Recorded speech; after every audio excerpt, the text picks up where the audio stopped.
speaker, may I invite Maulana Usama Saheb, please come on the stage and deliver your speech on the topic of Muslims and India's freedom struggle.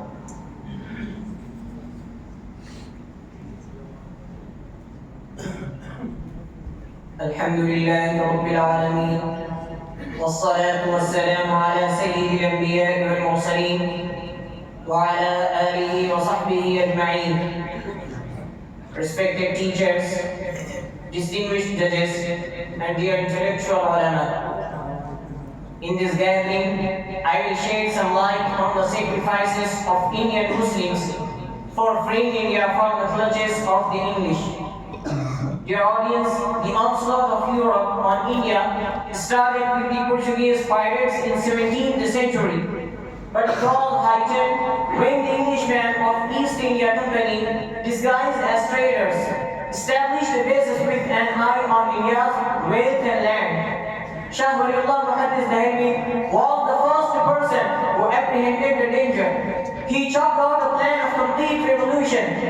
Shah Waliullah's various books reflected his thought and propound a complete framework.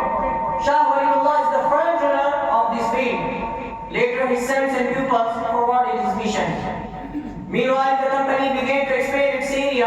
It resulted in a fierce fight between the company and Siraj-ud-Dawla in Palasi, Bengal in 1799. Siraj-ud-Dawla was defeated and the door was opened for Britain to occupy Bengal.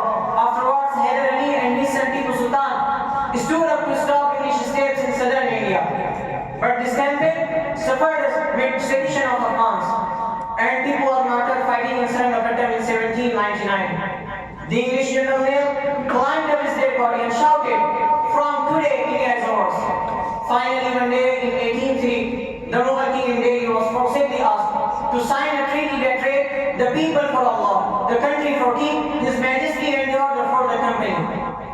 Meanwhile, Shah Abdul Aziz, who was observing the situation very carefully, issued a fatwa saying that India has turned into a Darul, a non-Muslim country.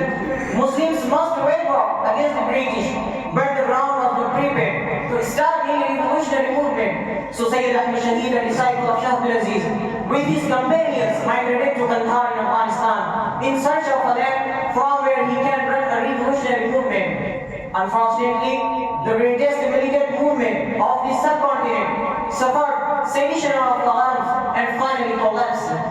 The remaining people, especially the ulama and Sadaqul, continued their mission inside India. Brethren in Islam, the sparks of hate and anger against the English, again in 1857, this time it was not a mutiny of a group, but a mass revolt against the English throughout the country. In Shamli, Indians revolted under the leadership of Haji Imdadullah, while they were fighting Lucknow and Faizabad under the command of Begum Rawab and Maulana Ahmadullah. MIERC and Delhi were the sectors where Indian army men were fighting for Sultan Bahadur Shah Zafar. The revolt continued for months, but the Indians were defeated in the long run. It is noteworthy that the caravan of freedom was led purely by Muslims till 1857. Since the power was snatched from Muslims, so they were naturally the first enemies of the alien government. According to historians, 27,000 Muslims were only hanged to death. Shah Zafar was exiled to Rangoon and his descendants were finished off.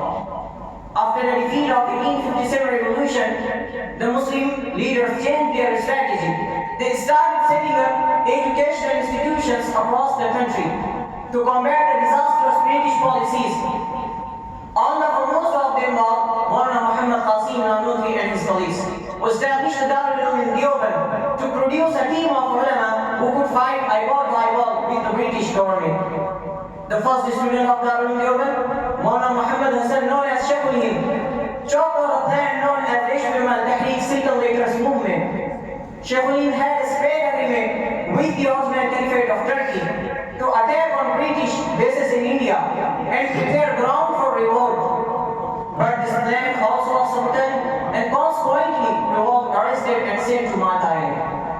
Dear audience, the purpose to mention these sacrifices is to remind you of our brave past, since it is said that a nation which fails to treasure its history is lost in the darkness of time.